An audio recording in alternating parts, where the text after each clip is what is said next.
Assalomu alaykum aziz ustozlar va o'quvchilar. 1991-yil 18-noyabr bayrog'imiz qabul qilingan kun munosabati bilan Tumani ixtisoslashtirilgan maktabi 9-G sinf o'quvchilari tayyorlagan videorolikni e'tiboringizga havola etamiz.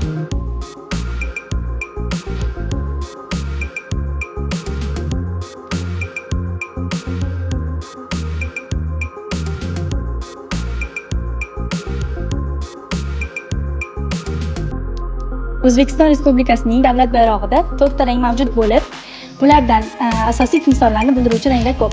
Masalan, ko'k rangga keladigan bo'lsak, osmonimizdagi tinchlik, musafolikni bildiradi. Oq rang esa dilimizdagi beg'uborlik va soflikni bildiruvchi rangdir. Yashil rang tabiatning yangilanish rangidir. Ya'ni ko'plab davlatlarda bu juda ham ulug'vorlik va shodlikni bildiradi. Qizil rang vujudimizda oqayotgan qudrat irmoqlarining ramzidir. Qora o'tmish qoldi ortda, dorilamon kunlar yurtda, mehr ko'zda, muhabbatda porla millat bayrog'i. Xalq orzu niyati dilga quvonch soladi, bayrog'imiz dunyo uzra yurtga dovruq soladi. Vatanim shon-shuhrati, salohiyat qudrati aks etgan bayrog'imda, bayrog'im ko'z qarog'imda.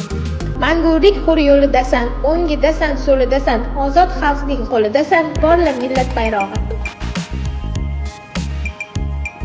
maqsadimiz sari vatanimiz bayrog'ini cho'qqilariga ko'tarishga va'da beramiz.